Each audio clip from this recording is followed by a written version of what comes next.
The motivation is twofold. The first one is I'm passionate about educating investors anyway, and the second one is that I believe educated investors are the best clients to have. What I don't want is investors who don't understand what we're doing. So by teaching them what we do, nothing comes to them as a surprise. Look, when it comes to the stock market, the first thing that you have to admit to yourself is that you can't forecast share prices. And so eventually, if you're pretending that you can, by any means, whether that means you're complicating the investment process or you're making secret some herb or spice, you'll be found out, because you can't predict share prices in the short run or even the medium run. And so what we do is we throw our hands up and say, you know what, that's not our job. We don't try and predict share prices. What we do is this process. Here's the process. Here's how you can do it yourself at home. And this is what we do. And if you like what we do and you get sick of doing it at home, well, you might come to us to do it. The reality is that that financial market experts have made things complicated and secret because they believe that it's a bit like the witch doctor, you know, who never prescribed 2 aspirin, because then all the mystery would be gone.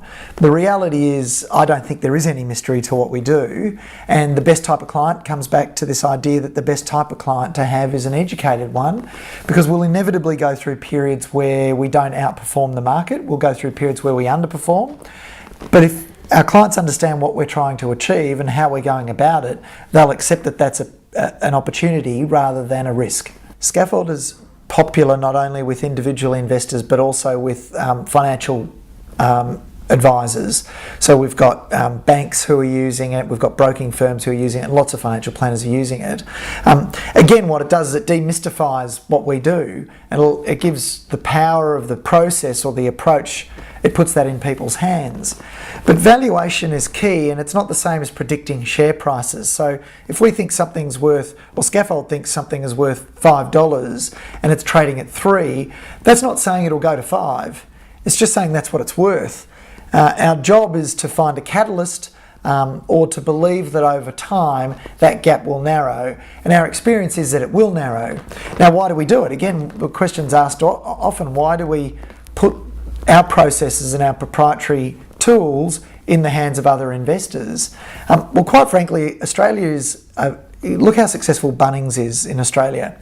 People don't know how to build a fence, and it is much more economical to get someone in who builds fences to build your fence.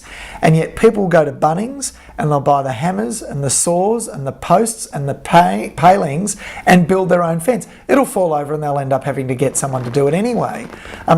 And well, I'm not suggesting everyone who invests for themselves will be the fence that falls over, but they want to have a go themselves. And there's a life cycle, there's a tolerance level for that. And I say quite openly to investors that there'll be a period of time where you're interested in doing it yourself, and then there'll be a period of time where you'll say, you know what, I don't want to do this anymore because I don't want to be chained to my computer screen, and there's actually other things that I want to do, spend time with the grandkids and so forth. And if they've learnt to invest using our approach, then again, maybe they'll come back to us or somebody else who's a value investor. The primary reason was I wanted to have fixed in stone for the world to see my approach to investing. And I wanted to be accountable to someone. And by writing a book, I'm accountable to everyone who's read the book.